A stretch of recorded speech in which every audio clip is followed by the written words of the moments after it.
नमस्कार, स्वागत है आप सभी का। आप देख रहे हैं एनएमएफ न्यूज। आपके साथ मैं हूं नम्रता चौधरी। धुरंधर द रिवेंज धमाल मचा रही है। बॉक्स ऑफिस पर भी, लोगों के बीच में भी माउथ पब्लिसिटी का फिल्म को फायदा मिल रहा है, लेकिन एक तबका, ऑब्वियसली वो तबका जो हर चीज से नाखुश रहता है, जिसको हर चीज में प्रोपेगेंडा दिखाई देता है, वो फिर से यही राग अलाप रहा है। लेकिन आज उन लोगों का नाम लेने के बजाय चर्चा उस बात पर करेंगे कि आखिर इन्हें प्रोपेगेंडा लग क्यों रहा है, क्या होता है ये प्रोपेगेंडा। इंदिरा गांधी पर जो फिल्म आधारित हुआ करती थी, जो उनका महिमा मंडन करती थी, या किसी एक शख्स की बायोग्राफी, सो कॉल्ड बायोग्राफी, कैसे उसकी धूमिल छवि को सही करने की कोशिश की जाती है, क्या वो सब प्रोपेगेंडा नहीं होता है? और सबसे बड़ी बात, अगर प्रोपेगेंडा है भी फिल्म, किसके खिलाफ? हम उस शख्स को दिखा रहे हैं जिसके आईएसआई के साथ संबंध थे। दाऊद इब्राहिम को दिखा रहे हैं। चलिए, इस फिल्म में तो उसे बीमार दिखाया है, मरता हुआ, बम से फटता हुआ, कुछ भी दिखा सकते थे। किसको क्या फर्क पड़ता है? और बल्कि सुकून मिलना चाहिए कि ऐसे ही मरना चाहिए। प्रोपेगेंडा है, लोगों को बुरा लग रहा है। मौलाना कह रहे हैं कि अतीक अहमद का नाम नहीं जोड़ना चाहिए था, वो अतीफ नाम दे दिया ना, तो लोग रिजेंबल कर रहे हैं कि उसी की बात हो रही है। पंकज जी, अगर प्रोपेगेंडा है भी, तो मुझे तो ये समझ में नहीं आ रहा कि अगर पाकिस्तान को गाली देते हुए भी, लिटरली आप और मैं अगर यहां बैठ के गाली भी दे दें, दिक्कत किसी को क्या है? भारत में रहने वाले को। प्रोपेगेंडा क्या मतलब क्या होता है पता है नम्रता? मैं बड़ी इंटरेस्टिंग स्टोरी बताता हूं। 1 मिनट की स्टोरी है। इस देश में सबसे बड़ा किसान आंदोलन होने वाला था। चौधरी चरण सिंह हैं। उन्होंने अनाउंस कर दिया कि फलाने तारीख को दिल्ली के रामलीला मैदान में मैं किसानों से भर दूंगा, और पूरा हरियाणा, पश्चिमी उत्तर प्रदेश के जाट किसान सब आने वाले थे। और उन्होंने अनाउंस किया कि इंदिरा गांधी सरकार को उखाड़कर फेंक दूंगा। क्या किया पता है संजय गांधी ने? जिस समय वो रैली होनी थी, उसी समय एकमात्र चैनल हुआ करता था दूरदर्शन। उस दूरदर्शन पे नई नई फिल्म आई थी, बॉबी। बॉबी बोले आज आज बॉबी दिखाया जाएगा दूरदर्शन पे। सारे नौजवान बॉबी देखने लगे। एक ही चैनल था और नई नई फिल्म आई थी, क्रेज था, और रैली हो गई फुस। फिल्मों का इस्तेमाल कैसे किया जाता था? एक और मैं आपको घटना बताता हूं। किशोर कुमार सिंगर, जानते ही हैं उनको। उनसे संजय गांधी ने कहा कि तुम जो है वो इंदिरा गांधी के समर्थन में गाने गाओगे। आकाशवाणी हुआ करता था, रेडियो। इन्होंने कहा कि भाई मैं किसी के समर्थन या विरोध में नहीं गाता, गाने गाता हूं। किशोर कुमार को बैन कर दिया गया। तो इनसे यह भी कहा गया था कि इमरजेंसी को सपोर्ट कीजिए। वही इमरजेंसी के सपोर्ट में ही वो गाना गाना था। प्रोपेगेंडा क्या होता है पता है? एक फिल्म आई थी, माय प्राइम मिनिस्टर। उसमें इंदिरा गांधी की छवि को ऐसे, इंदिरा गांधी के लिए ही वो फिल्म बनी थी। एक 76 में फिल्म आई थी। यश चौधरी उसके डायरेक्टर थे। 1975 में इमरजेंसी लगी है। इंदिरा गांधी पूरे देश में बदनाम है, और उसके 1 साल बाद यह सिनेमा रिलीज की गई इंदिरा गांधी के छवि को सुधारने के लिए। एक और फिल्म आई थी, सॉरी आई एम लेट, इस सिनेमा का नाम था। इंदिरा गांधी ने एक 20 सूत्री कार्यक्रम लाया था। उस 20 सूत्री कार्यक्रम के प्रचार प्रसार के लिए फिल्म आई थी। इसे कहते हैं प्रोपेगेंडा फिल्म। चलिए इंदिरा गांधी को छोड़ दीजिए, आपको लग रहा हो कि चलिए वो तो डिक्टेटर टाइप की थी। उससे पहले जवाहरलाल नेहरू, आप राज कपूर की फिल्मों में देखिए, मेरा जूता है जापानी, ये पतलून इंग्लिस्तानी, सर पे लाल टोपी रूसी, फिर भी दिल है हिंदुस्तानी। वो रूस के साथ थोड़ा सा नेहरू जी का कुछ टाका भिड़ा था ना, तो वो दिखाने के लिए। उस वक्त सोशलिस्ट दौर था, मतलब कि हिंदी फिल्मों का हीरो गरीब हुआ करता था, और अमीर घराने की किसी लड़की से प्यार हो जाता था, और गरीबी को ऐसे प्रोजेक्ट किया जाता था कि कितना बड़ा एसेट है, मैं गरीब हूं पर खुददार हूं। और इस देश के लोग को ऐसे बताया गया जैसे हीरोइन का बाप नोट मजदूर नोट भर के दिया करता था कि ये ले जाओ, मेरी बेटी की जिंदगी से निकल जाओ। और उस वक्त उस दौर की सारी फिल्में देखिएगा, वो गरीबी का ऐसा महिमा मंडन है कि अमीर जो होते हैं ना, वो शोषक होते हैं, काई होते हैं। खुददारी तो सिर्फ गरीब में है, जिसने गलती से पैसे कमा लिया, कारोबार कर लिया, वो खराब आदमी। ये थी प्रोपेगेंडा फिल्में। प्रोपेगेंडा फिल्में वो होती थी कि जब एक हीरो है, नास्तिक है, वो मंदिर की सीढ़ियों पर नहीं चढ़ता, वो पीठ करके बैठा हुआ है, लेकिन लेकिन 786 का 786 बिल्ला नंबर माथे का से बिल्ला, लगाता है। बिल्कुल, मतलब कि भगवान से उससे नफरत है, बस अल्लाह से प्यार है। और लिखने वाले सलीम जावेद, वाह, यही जावेद अख्तर, सलमान खान, सारी फिल्मों के डायलॉग वो लिखते थे। मतलब प्रोपेगेंडा वो होता है कि गांव में बिजली नहीं है, लेकिन रहीम चाचा के मस्जिद में माइक से अजान हो रही है और प्रोपेगेंडा हेमा वो है मालिनी लेके चली जा रही। जिसमें शक्ति कपूर को कन्हैया के रोल में दिखा दिया कि मैं तो कन्हैया हूं और वहां से अरे गोपियां आ रही हैं, और वो डायलॉग्स लिखे थे कादर खान ने। हाँ बिल्कुल। और प्रोपेगेंडा वो होता है कि जब आप श्री कृष्ण भगवान जो हमारे हैं उनको वुमेनाइजर दिखा रहे हैं, रेप बिल्कुल, करते हुए दिखा एब्यूजर, रहे हैं। वुमेनाइजर, बिल्कुल। हाँ, बस पंडित और ब्राह्मण जो मंदिरों का है, वो पुजारी जो है ना, वो बलात्कारी है। बस वो जो इमाम है वो नेक बंदा है खुदा का। लोग तो कुछ कुछ ये होता है होता है फिल्म का क्लिप प्रोपेगेंडा। वायरल कर रहे हैं। अंजलि राहुल, मतलब कि शाहरुख खान भी हिंदू कैरेक्टर, लड़की भी हिंदू कैरेक्टर, वो छोटी सी बच्ची वो नमाज क्यों पढ़ रही है भाई? ये क्या दिखाने की कोशिश थी? चलिए हाँ, उतना उतना पुराना फिल्म छोड़ देते हैं। चक दे फिल्म देखा है? रियल स्टोरी है नेगी जी पर, बिल्कुल बिल्कुल, वो हिंदू हिंदू, कोच है। लेकिन वहां, हाँ, लेकिन सिनेमा में वो कबीर हो जाता है, जिसको मुसलमान होने की वजह से लोग दाग लगाते हैं उसके करियर पे, और तब वो देश प्रेम शो करता है। ये होता है प्रोपेगेंडा। अतीक अहमद 50 से ज्यादा जघन्य हत्याकांड का मुजरिम है। उसने खुद अपने इंटरव्यू में स्वीकार किया है कि आईएसआई के थ्रू रिश्ते थे, दाऊद गैंग से रिश्ते थे।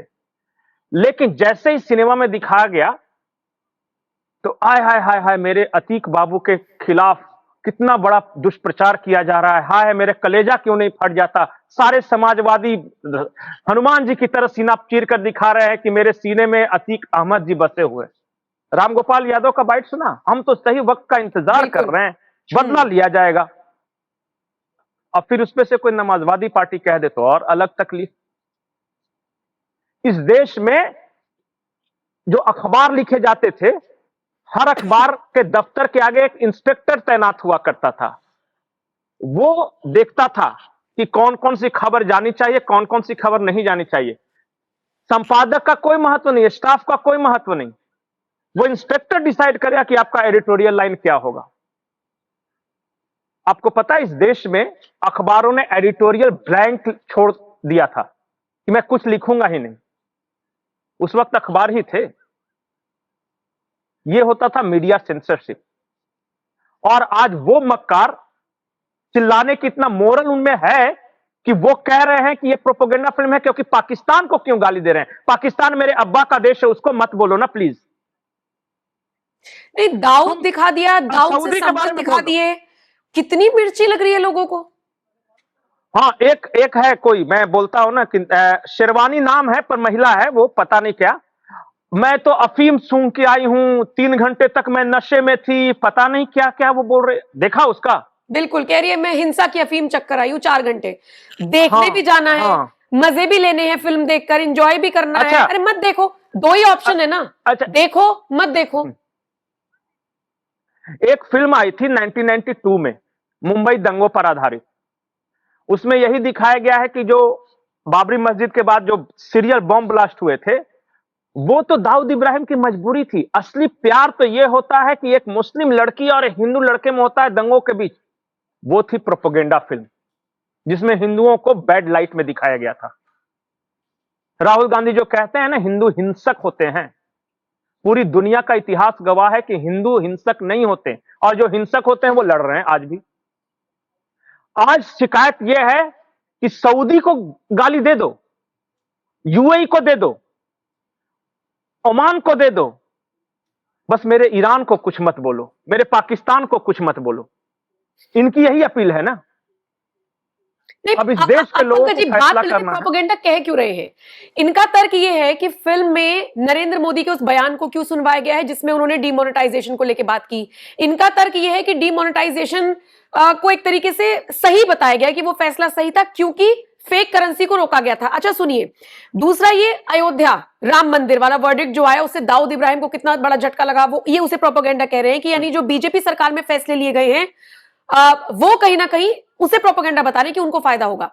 इनसे कोई पूछे कि इसमें आपको नुकसान क्या हुआ है अगर ये सब चीजें दिखा दी गई हैं, तो आपका कलेजा क्यों निकल निकल कर बाहर आ रहा है? और सोचिए इतने सालों से जो एक फेक चीजें हम सबके जहन में रचाई बसाई जा रही थी, हमने कभी सोचा भी नहीं। मुझे तो सोनू निगम का वो बयान याद आ रहा है, एक पता नहीं किसी सिंगर को, ए आर रहमान को लेकर शायद वो बोल रहे हैं कि ये सूफी क्या होता है। मुझे तो नहीं पता सूफी फूफी भी कुछ होता है।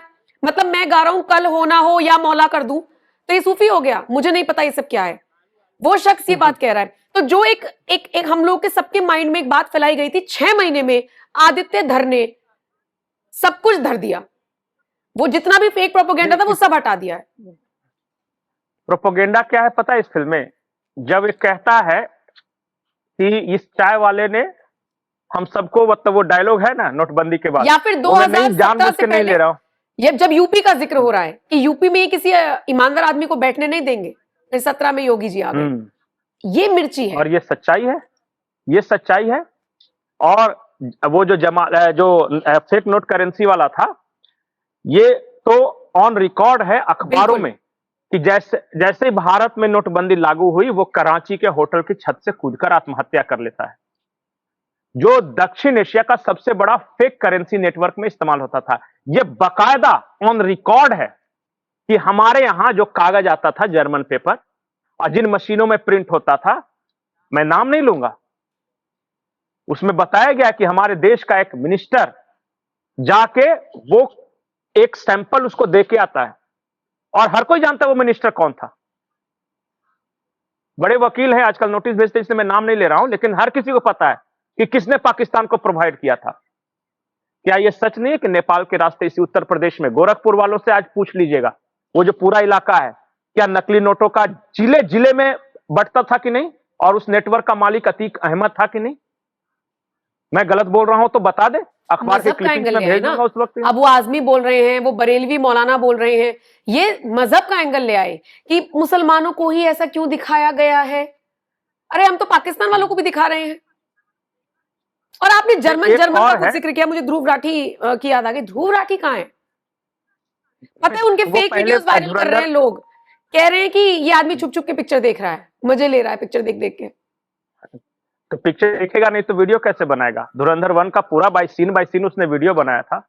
और सबसे बड़ी बात है ना कि एक आदमी है जो कि जर्मनी में बैठा हुआ है, वो हमारे देश की सच्चाई बता रहा है, और हजारों पत्रकार जो गांव घर बिहार यूपी यहां बैठे हुए, हमें कुछ नहीं पता है, हम सब बोका है।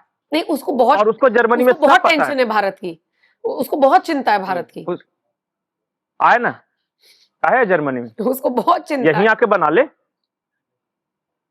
वो आदमी, मैं अब बताऊंगा तो फिर बोलेंगे कि ये विवादास्पद हो गया।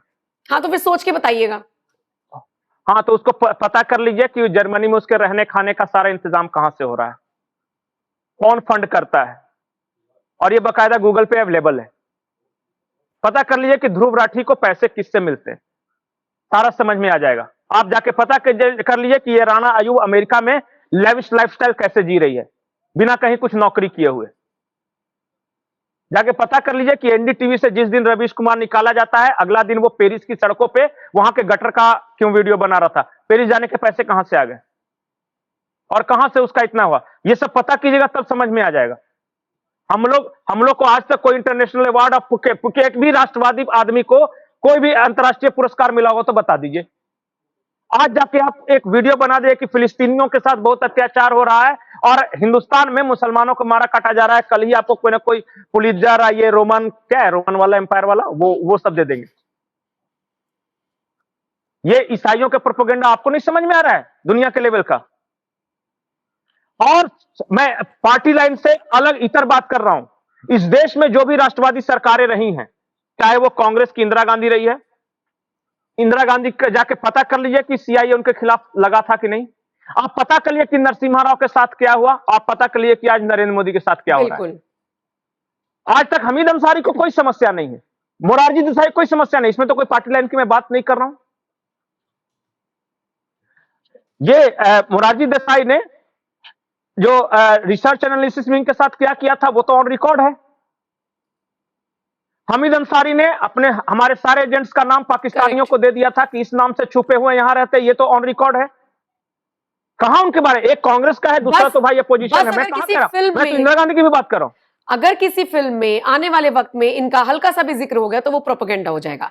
मुझे एक डायलॉग याद आता है फिल्म का जिसमें जो भी- प्रॉपर ये चीज बोली गई है कि ये नया भारत है और ये घर में घुसकर मारता है, वो भी प्रोपेगेंडा लग हाँ, रहा है। वो मुझे उरी समझ वाला, में नहीं आ रहा ये किसके उरी लिए द बोला गया है। सर्जिकल। जाहिर सी बात है भाई, दुश्मनों के लिए बोला गया है, लेकिन भारत में बैठे हुए कुछ लोगों को गलत लग रहा है, तो फिर वो अपनी सोच के साथ रहिए। आज किसी ना फिल्म देखिए में नम्रता, आज किसी फिल्म में भारत माता की जय सिर्फ बोल दीजिए, और फिर देखिए और भारत फिल्म में माता की सीन है, जय सिर्फ बोल दीजिए। फिल्म में सीन है कि भारत का एक अधिकारी बुलवा रहा है, और सबसे बड़ी बात, जिस तरीके से अननोन गनमैन ने मारा है भारत के दुश्मनों को, वो कोई काल्पनिक चीजें नहीं है, सारी चीजें ऑन रिकॉर्ड है, खबरें छपी हैं, हम सबने बिल्कुल। देखा है, पढ़ा है। ये कौन सा प्रोपेगेंडा है? अब पंकज जी, मुझे ऐसा लगता है कि छोड़ देते हैं दर्शकों के हवाले, और प्रोपेगेंडा है तो फैलाइए ऐसे प्रोपेगेंडा को। इस देश में आतंकियों का कोई धर्म नहीं होता। ये तो जैसे ही कहीं कोई आतंकी घटना घटने लगी, आतंकियों का कोई धर्म नहीं होता, आतंकियों का कोई धर्म नहीं होता। अरे भाई, आतंकियों का ही धर्म होता है। कभी सुना है कोई आतंकी कहे कि हम नास्तिक हैं और मैं साइंस के लिए धमाका कर रहा हूं? और ये कुछ दिल्ली ने कहा वाला है कि केस मैंने देखिए, बेल्ट इसलिए बांध रखी है। हाँ, दिल्ली वाला केस देखिए, जो ये आतंकवादी थे, सो कॉल्ड डॉक्टर्स, ये मस्जिद में रुके। पंकज जी, मैं आपको दावे के साथ कह सकती हूँ कि अगर हमारे मन में कोई भी पाप होगा ना, मैं आपको छोटा मोटा पाप बता रही हूं, और हम मंदिर चले जाएं, तो हम तौबा तौबा भगवान माफ करना, और वहां हम सब पॉजिटिव हो, ये मदरसे से मस्जिद से निकल रहे हैं और बम फोड़ दे रहे हैं, और फिर कह दो तो इनको बुरा ये लग जाता है। सच्चाई है, ये सच्चाई है। और बाकायदा लिस्टिंग है कि दुनिया के 98% आतंकवादी मुसलमान थे। इसको कैसे झुटलाइएगा? ये अमेरिका की लिस्ट जारी हुई है, सिर्फ 2% में बाकी कोई है, कहीं कोई अफ्रीका का आया था, कोई दूसरा आया था। कभी सुना है कि किसी हिंदू कोई देश में गया और वहां बम बांध के बाजार में फट गया? किसी भी देश में? अमेरिका, इंग्लैंड, शायद दुनिया के लगभग सभी देशों में हिंदू रहते हैं। एक घटना बता दिए कि वो एयरपोर्ट पे उड़ गया हो, या मार्केट में बच्चों को उठा ये धमाके से उड़ा दिया हो, कहीं सुना है? और रोज की कहानी देखिए। अब बताइए, इसका क्या कीजिएगा? झुटला दीजिएगा आप? कल को इस पे फिल्म बन जाएगी, एनसीआरबी के आंकड़े उठा लिए जाएंगे, तो कहेंगे प्रोपेगेंडा फैलाया जा रहा है। खैर छोड़िए पंकज जी, दर्शकों के हवाले इस वीडियो को छोड़कर जा रही हूं। प्रोपेगेंडा है या नहीं है, कितना समझ में आया आपको, फिल्म देखी है तो कैसी लगी, कमेंट सेक्शन में आप अपनी राय जरूर दीजिएगा। शुक्रिया पंकज जी मेरे साथ जुड़ने के लिए, और बाकी अपडेट्स के लिए एनएमएफ न्यूज इसी तरीके से देखते रहिए। बहुत बहुत शुक्रिया।